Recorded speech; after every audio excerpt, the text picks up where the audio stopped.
So again, welcome everyone for our very first in our Entrepreneur with Ducere webinar series.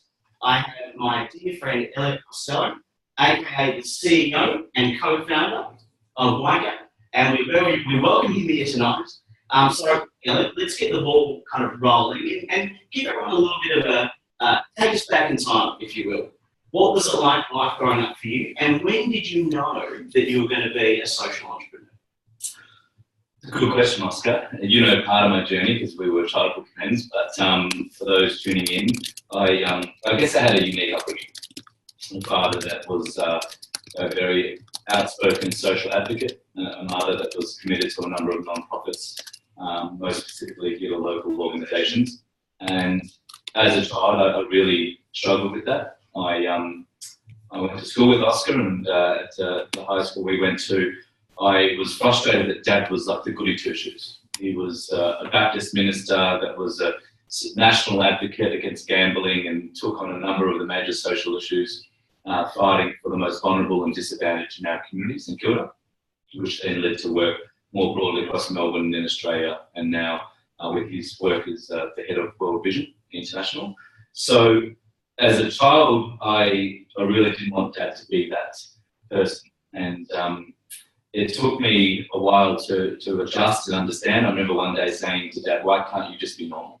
Why can't you just be a doctor or a lawyer or an accountant?" I know, but now I look at doctors, lawyers and accountants and say how boring.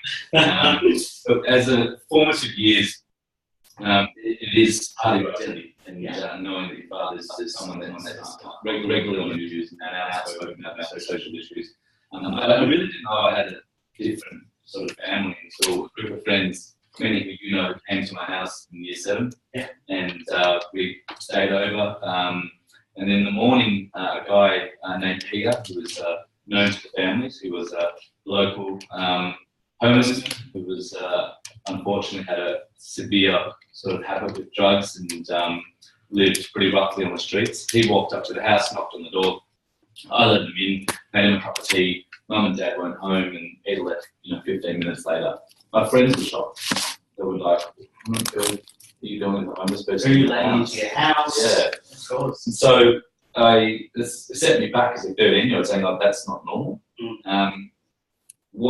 To answer the second part of your question, I guess I pushed a lot of that way until university, some personal travel, some volunteering experiences across the Middle East and India, and then first getting a job as an accountant at PricewaterhouseCoopers. I realised that wasn't congruent to some of my values, things I was passionate about. So I decided that I'd still work with a few friends and look at some options around volunteering. Okay, cool. And now today, YGAP, a juggernaut. Congratulations, it's an amazing organisation. Tell us a little bit about how that actually started for those who are tuning in who aren't across the story of YGAP. We are, and we say it quite honestly, a bit of an accident. A group of friends and I at 23 wanted to volunteer abroad. We looked into a number of organisations, Australian-based organisations and international organisations, and were quite shocked and disenchanted by the fact that exorbitant fees are attached to volunteering.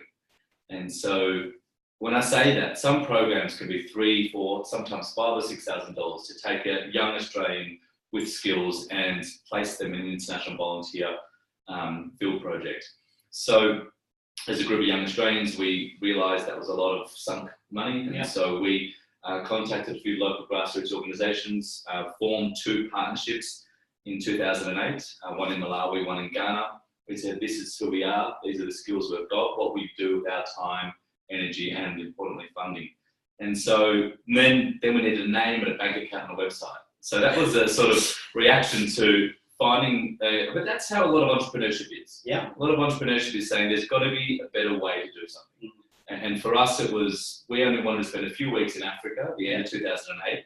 Why are we going to pay an intermediary tens of thousands of dollars when there's a better way to channel these funds directly to the people we want to support? And September the 11th, 2008 was when YGAP was registered. A few of us have been working on a bit of fundraising for a few months. Yeah.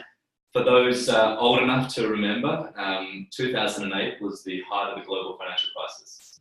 And I still say, 9 years on, that's the worst business model you can launch in the heart of a global financial crisis. Smart, excellent. So we were running around Melbourne asking for money when the Australian stocks had taken a 37% dive, and the dollar had plummeted from 94 US cents down to 67 US cents. So it was a challenging time, but with the right energy and input, that's how we started. Excellent. And great story. I've followed it the whole way through, and it's very inspiring. I guess from the YGAP model as a business has been really successful. I'd love to know a little bit more about that and how it is today. There's over 55,000 registered NGOs in Australia that have DGR status, which are sort of legal entities actively fundraising with tax exemptions. There's over 500,000 sort of non-profit groups, which includes all your church, community, sporting groups, which makes it a very competitive landscape. Yeah. So from a very early stage, that year one into our journey, we really wanted to use the excitement and the principles that Muhammad Yunus had launched with his work at Green Bank, which really became the godfather of social entrepreneurship. Mm-hmm. And so what Muhammad had really lectured on was, how do we find that nexus between the non-profit world, trying to solve social problems, and the for-profit world, which is using business principles for, obviously, shareholders' return. So Muhammad sort of defines this nexus between the two, saying, well, how do we use the best parts of the business community? So how do we use capital? How do we use good management structures and techniques and put that in a context where we can solve social problems?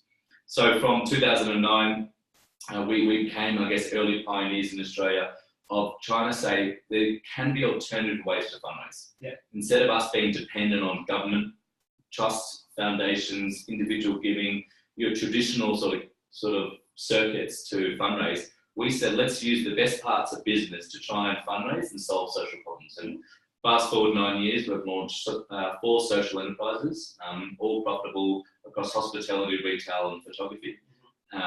We don't throw the baby out the bathwater. We still do traditional philanthropy. Yep.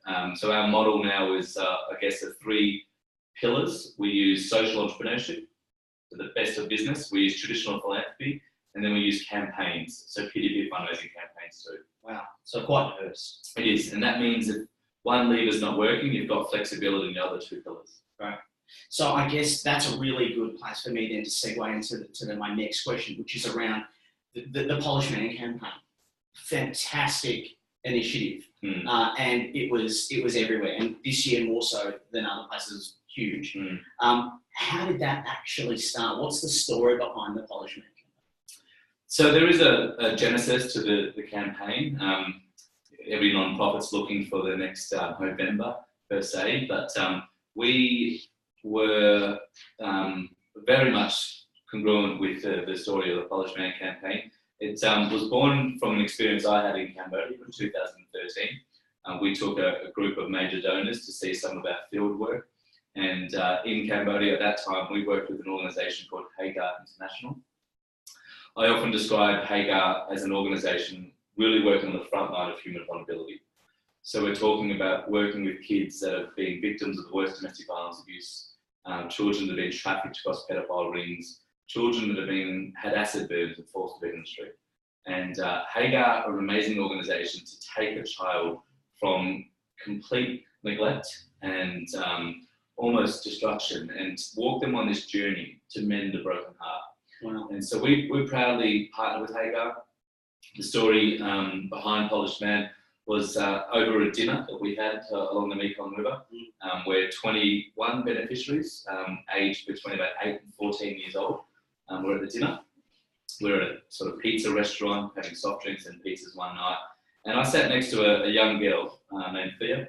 She was 10 years old at the time. Thea spoke no English, and my Khmer is limited to about 3 or 4 words, so it was sort of 2.5 hours of playing all types of games just to communicate. At the end of the sort of dinner, Thea innocently picked up a texter, or as Americans know it as a marker, and coloured a love heart on my hand.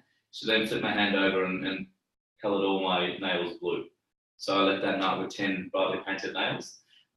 And it wasn't until the next day that we went to the catch-up learning school where Thea is educated. There's a bridging school before you get back to the government school. Right. Where I heard of Thea's story.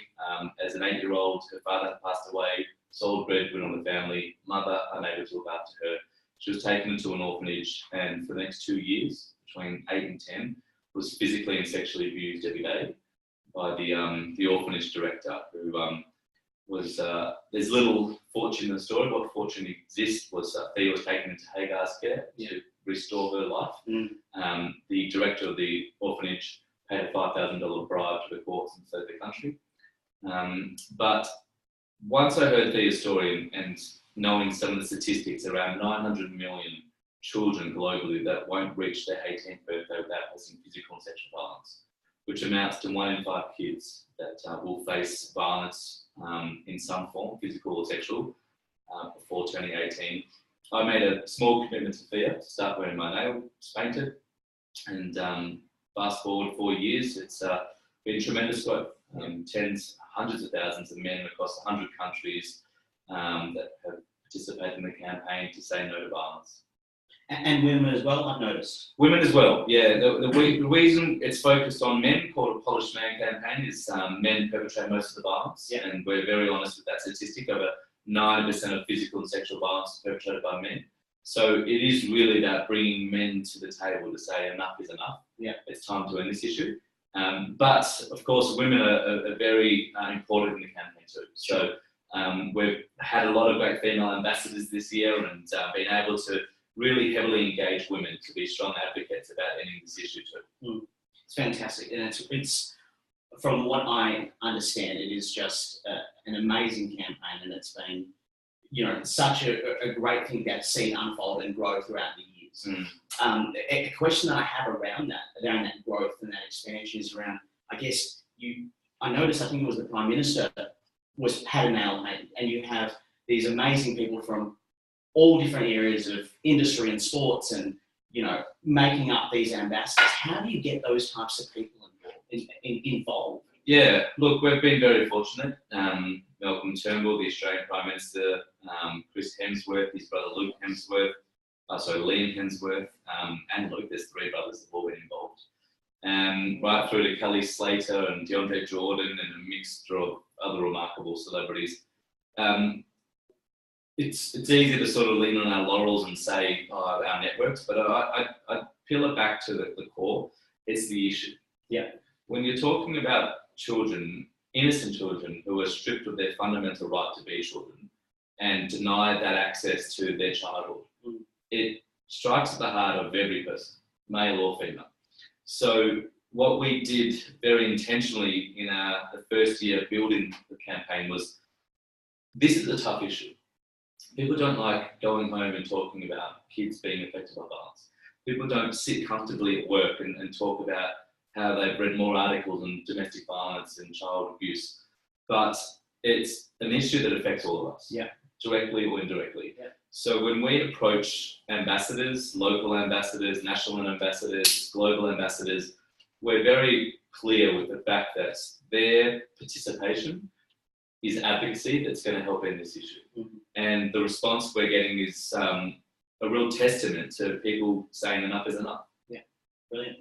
And I mean, it shows, I think it's what, 1.6 million or something like that was raised, is that correct? This year, yep. So it's about 3.3 over the couple of years we've run it, but 1.6 million this year. Wow, fantastic. And I guess for those people listening, what happens now? Like, you've got this, where does it go? It's a great question, Oscar. Look, it's one thing to have, hundreds of thousands of men make a commitment and say no to violence right around the world. But when you're asking people to fundraise, and so it's a peer-to-peer fundraising platform, so you personally sign up at polishedman.com and you do your fundraising, the most important thing is how we spend that money. Yeah. Because that's our ability to turn back to the community next year and say, this is what we did. Right. So the campaign grew significantly. Last year we raised $1 million. This year's 1.6 million. So it was 1.65. So it's a 65% growth year on year, which is astonishing for the non-profit sector. That's really flatlined. Yeah. We spend our money two ways. So ending violence against children requires a holistic approach. So we look at two ways of addressing this issue. We do trauma prevention and then trauma recovery. So trauma prevention is us working across Africa, Asia, US and Australia to say, how do we support kids before they're affected by violence? So how do we mitigate the risk of kids being affected by violence? Right. How do we keep kids in school? How do we ensure they've got access to safe drinking water? How do we ensure they've got a safe home to sleep in? How do we keep parents in jobs? So these are mitigating the risk of children being affected by violence. All of those factors are connected to poverty alleviation. Poverty is a root cause of violence, but we're very clear it's not the only root cause of violence. There's a number of root causes of violence. Poverty is a major one, but not the only one. Why we focus on poverty is because we know that kids are more susceptible to violence if they're living in impoverished circumstances. So we keep kids in school, we give them access to safe drinking water, we ensure they've got a safe home to sleep in, their parents have got jobs to mitigate the chances of them being affected by violence. What we then do is, with the other part of the money, is we say trauma recovery too. So while we're trying to mitigate the risk of kids being affected by violence, we're saying there's some kids in really tough situations already. And for kids that are in emergency situations, we need to fund them and support them too. So we work externally. The work we do at YGAP is focused on the trauma prevention. We fund and partner with organisations here in Australia, the Australian Childhood Foundation, Mutual Network in South Africa, Samburu Foundation in Cambodia, in Kenya, Hagar International across Southeast Asia, and the New York Center for Children in the US. We've looked for global partners who are world's best practice at supporting kids affected by this issue. And we provide them funding to ensure that kids like Thea, who have been affected by violence, can have access to a safe place to sleep in, an education, and begin their road to recovery. There's a lot there. There's a lot there. It's a complex issue, and there's a lot better information on our website at polishman.com. We make no excuse. It's not just saying we're going to end violence against children, give us money. You've got to have a good strategy behind it. Yeah, of course. I guess that leads me to almost like a hypothetical for you. Let's just say, from my back pocket, I pulled out a checkbook, wrote you out $2 million. There you go, Elliot. What do you do with it? I thank you to start with, because that's a generous donation. It's You're welcome. You are welcome. We've had a team working on Polished Man for over a year, and they introduced 1.6. So I'm here to help you know that. I think what's most important for any organisation is having capacity to spend that. So as an organisation, Polished Man's a fundraising front of YGAP, but we've got a whole organisation behind us that tries to spend the money that we are able to fundraise through all of our means. $2 million, we would turn to a donor, so we can't spend that this financial year. Because the way that our impact model works with staff in South Africa, Kenya, Bangladesh and Australia, we couldn't just go spend $2 million in the next seven months and say this is how we spend your money. But we'd be honest and say over the next 2 to 3 year period, this is how we'd spend your money. Our impact budget for the next sort of 7 months would be about $1.6 million. So to double that overnight would create an issue.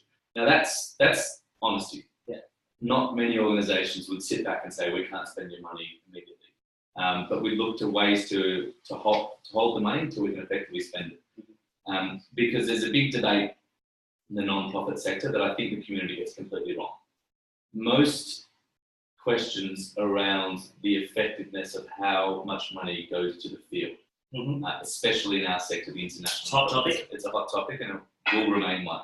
So donors, participants of a campaign commonly say, how much money do you get to the field? And we're trying to shift that conversation because some organisations can get 90-95% to the field. But when the money gets to the field, they're used to spending.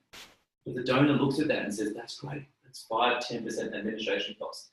We look at that and say, irrespective of the administration costs, within reason, of course, you've got to be honest, and all of our financials are transparent, but it's how efficient we are once we get the money to the field. So the way we measure impact is we look at the cost per life improved.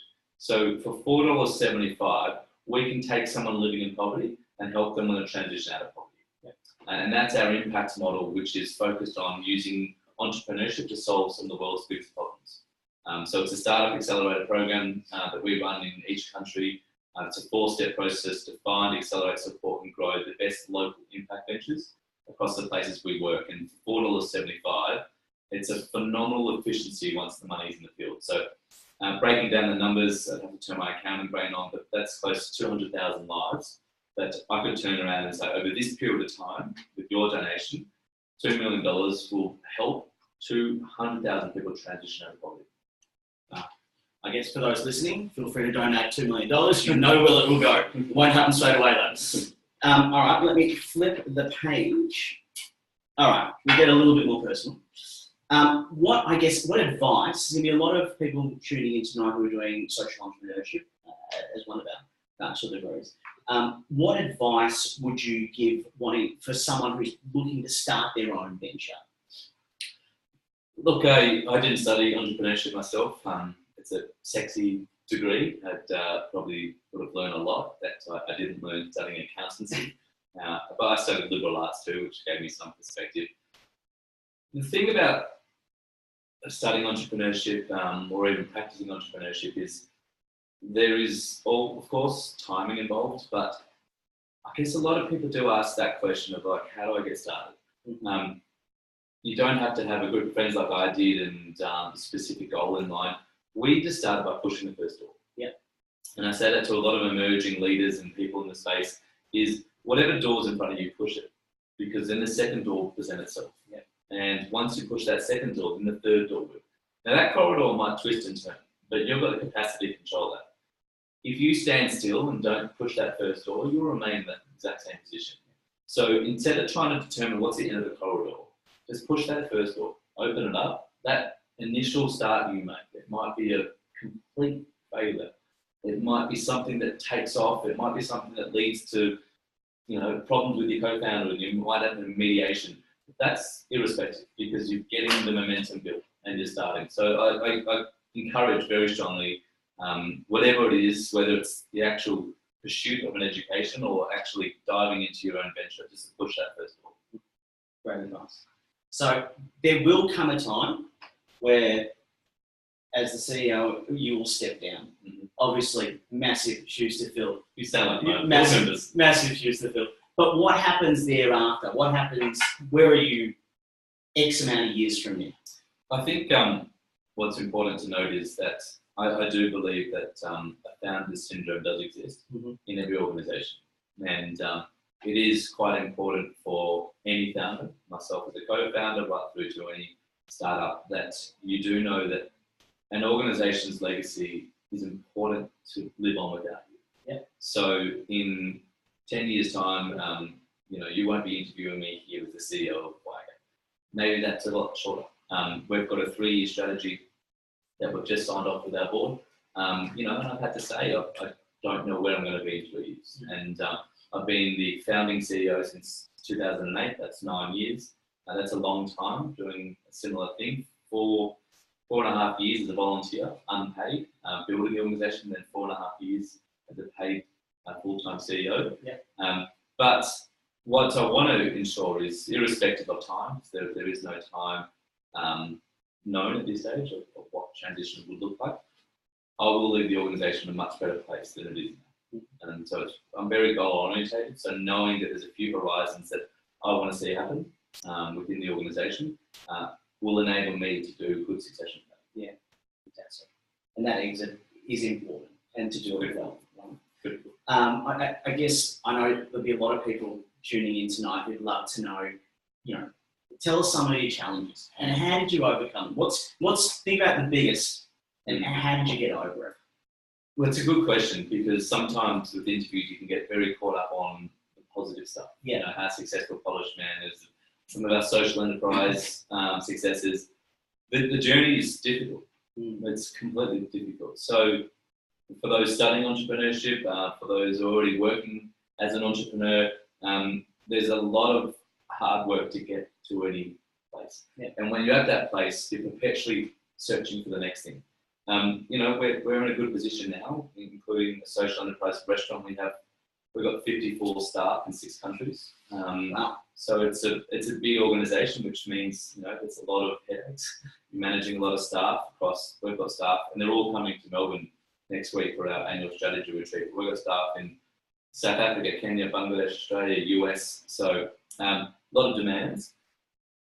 To get to that position of having a board, a CFO, and COO, and teams, and remarkable 4-person team in Bangladesh that wake up when we're in bed and just keep going and going. Yeah. To get to that global, frontier required a lot of hardship. Mm-hmm. One particular memory that reminds me of a significant amount of work involved was when I was working in the corporate sector. I was working in finance. We had a problem in our country as Ghana. There was an issue where some of our volunteers had been held up, and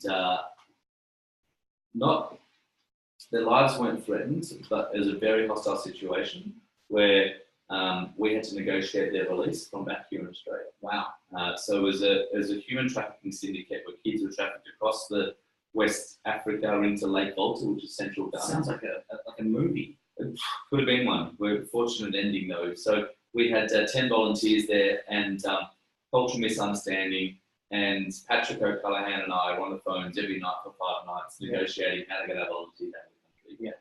I was an unpaid CEO. No one was paid. We were a volunteer organisation. We're about 3 years into our journey, so 2010. Yeah. And to sit here knowing as a volunteer I'm responsible for 10 people's lives halfway across the world that I had little to no control of was difficult.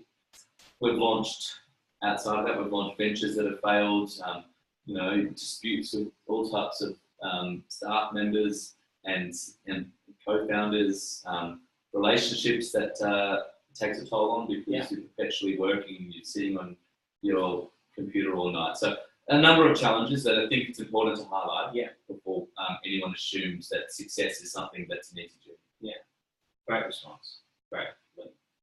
Yeah, amazing. I hate to admit this because we are dear friends, but I'm aware that a few people look up to you from time to time. But I am curious. Who do you look up? Who inspires you? Tell us. Good question. I'll give you one living and one dead.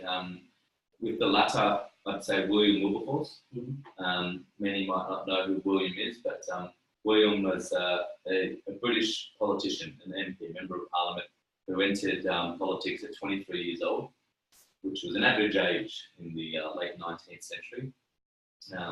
Life expectancy was probably half what it is now. Yep. William, why he's a mentor and someone I look up to is he single-handedly, due to his conviction and faith, took on the transatlantic slave trade. Wow. And for anyone that understands history, the transatlantic slave trade was the backbone of all European economies. And he made it his personal mission in life to end the transatlantic slave trade, where hundreds of thousands of Africans, West Africans, and then more recently East Africans were trafficked across the Atlantic to the Caribbean, to South America, to North America. And he, with remarkable persistence, was able to break the British demand and the British control over the slave trade. So I studied a lot of William and constantly reminded of his advocacy. And then a quicker response would be Muhammad Yunus. Yeah. I spoke about Muhammad before, but a lot of the work that I do, probably the reason I'm sitting here today was by reading Muhammad's book, Living in a World Without Poverty, in 2007. The next year I started YGAP. Yeah. He's a Bangladeshian professor. I was teaching at Dhaka University and was teaching economics and looked out his window and said, why am I in a classroom teaching economics when the poverty's outside? And then walked outside and started a green bank, which has helped millions of people. And on that, for our students who are tuning in, Muhammad is actually one of our global leaders, so there's plenty of video footage from our interview with him, so please look that up. I wasn't paid to say that. He was not paid to say that. I guess, actually, what we should do now, we've got some student questions come through. This one I could get a bit curly. Brace yourself. Brace yourself.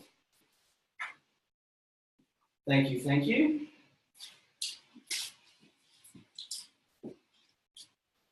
Okay, the first one in. Regarding the Polished Man campaign, is education for parents of these children part of the trauma prevention as well? It's one thing to give them the work, but another to also teach them how these things affect their children. So I guess the question is there education for the parents as part of this? It's critical. Funny enough, an hour ago, I emailed a lady named Leslie Woodwin, who I'd met in a conference in Mexico last month. Yeah. And she was the documentary producer of India's Daughter. Mm-hmm. And I think we'll all remember the horrific rape incident of a 23-year-old girl that was gang raped on a bus in New Delhi that really unearthed the social inequality and the gender equality in India. Talking to her, she is focused, her whole work now is focused on 3 to 5-year-olds. Mm-hmm. Her position is, how do we build emotional intelligence with 3 to 5-year-olds, specifically boys, to ensure that we don't have this imbalance where men have any form of entitlement over women? That's not discounting how important parents are. Yeah, parents are critical to ending initial violence against children. The susceptibility of violence I talked about with poverty, but also one of the major root causes of violence is the recurring trauma of violence. Right. It's not to say anyone who's experienced violence will perpetrate violence, but the statistics of those who do perpetrate violence highly correlate with those who have been affected by violence. Sure. So there's a recurring theme. So what we're trying to do is go back a generation and prevent kids being affected, so there's not more risk of them perpetrating violence. But to answer the question, without a doubt, we in Kenya we do some work with parents. We are wanting to fund more programs that work with parents to ensure that even if kids have been affected by violence, how to have a discussion, how to sit down and acknowledge that a family member, a neighbour, or someone may have impacted your child, and how to support your child on a road to recovery. Excellent. Okay, here's a good one. What do you wish you had learnt at university? Probably we don't have that much time. How to run a company. You learn it while you're doing it. You don't learn it at university. No offense to the program here, but I think just the ins and outs of managing staff. That's the most critical thing that you need to learn as a leader, and no textbook will teach you. Okay, this is definitely a personal one. What does your typical day look like, and what do you do when you're not working? Typical days in Melbourne, we have an office in Swan Street, Richmond. Spend as much time as I can with the team in there and within our social enterprise. So engaging with staff, conferences, speaking engagements. If it's Polished Man, there's often some media attached. So that's a typical day. What do I do? Play football, go to the beach, pretty normal, active social life. Last question. Here we go. This is a great question. Do I need a mentor, and how do I go about finding one? Look, it's a very good question. I can't answer that for the student, but if you feel like you've got an issue that you need to socialise and you need expert insight and advice, mentors can be very, very helpful. I personally I've had great support, advisors, board members along the journey. I haven't had one mentor that's carried me through this journey yet, but I have had a lot of people to socialise things with. Sure. So I encourage the student, mentors are very personal. You know, you need to find someone that has a common interest and work directly with them. If you've got someone in your network that you trust, look up to and respect, without a doubt. If not, you can socialise things with your friends, your family, and hopefully some of your colleagues. Excellent. Okay. Oh, we've got one more. Keep looking. As you've established yourself as an entrepreneur, have you found that success is a lonely road? How did you overcome this? I don't think success is a lonely road. You could correlate that to building private wealth. You know, a lot of people measure success on the accumulation of wealth, which is their right and reason to do so. I don't. So I don't personally measure success as accumulation of wealth. My success has been my team success. So we have a very decentralized, open organization where if we achieve a certain target within a campaign, if we can improve another 50,000 lives through backing a venture in Kenya, in a rural township slum, that's not my personal success, that's a team success. Yep. So I find success to be a very community-driven thing, and that's the benefit of running a venture that has social purpose. Yeah. Excellent. Now, I want to mix things up a little bit. Now, you've always considered yourself quite the sporting athlete. I've got a challenge for you, young Elliot. We've got set up here 3 post-it notes. I will now hand you a golf club and 3 balls. And what I'm willing to do is I will double my personal amount. So from 2 million to 4 million. My personal amount that I donated, thank you very much, to the Polish Pound campaign, if you are able to hit 2 of the 3. 2 of the 3? 2 of the 3. Now, you're not going too close. I know you want to get a bit close, but I reckon this will probably be our point. We'll just wait for Realm to set us up. Stretch a little if you need to. Those are the one sport I'm not good at. Oh, the one. You heard it here first. Double the donation, hey? Double the donation. You can see that. For those at home watching, we're probably only about 2 meters. Feel free. Start with the yellow ball, and that's your line and mark there. Really and there is some big cash on the line. Big cash. Big cash on the line. How much you donated? Do you want $20 a minute? All right. All right. This could be embarrassing. This is definitely still recording. Well, it looks good. Yes. 1 from 1. It's a great start. We may have to move him back a little. Getting nervous, Oscar? I got a checkbook. Yeah, go. $4 million. 2.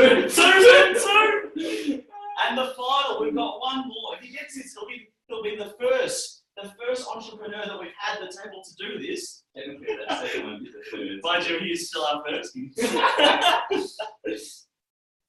Does this triple your donation?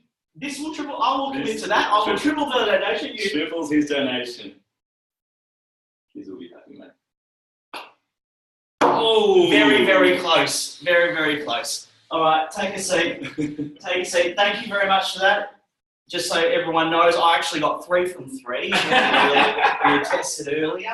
And if we can bring this around a little bit further. No?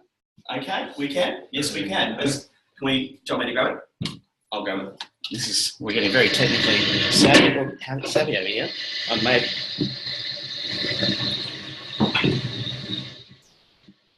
Okay.